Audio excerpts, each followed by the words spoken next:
Etika dan hukum bisnis.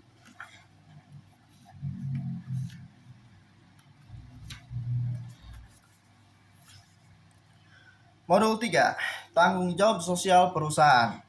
Modul ketiga menjelaskan secara ringkas bagaimana tanggung jawab sosial corporate social responsibility muncul dan berkembang sejalan dengan interrelasi perusahaan dan masyarakat, yang sangat ditentukan oleh dampak yang timbul dari perkembangan dan peradaban masyarakat. Lalu dalam modul ini dibahas pula tentang bagaimana kita memahami implementasi tanggung jawab sosial pada masyarakat sekitar perusahaan. 4. Modul 4, badan usaha.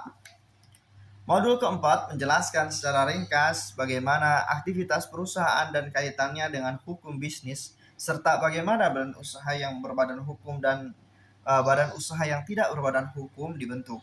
Modul 5, kerjasama. Modul kelima menjelaskan secara ringkas bagaimana perikatan sebagai dasar pembentukan perjanjian dalam bisnis, yang akhirnya Anda bisa memahami bagaimana kerjasama atas perjanjian dalam bisnis dibuat.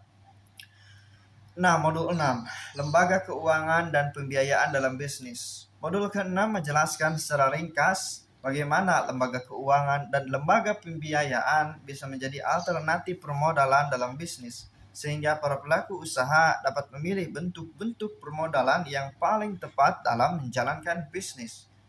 7. Modul 7, perlindungan konsumen. Modul ke-7 menjelaskan secara ringkas bagaimana hubungan antara bisnis dan konsumen, serta bagaimana mengerti pengaturan hukum yang berkaitan dengan perlindungan konsumen dalam melindungi konsumen terhadap pelanggaran-pelanggaran yang dilakukan oleh pengusaha.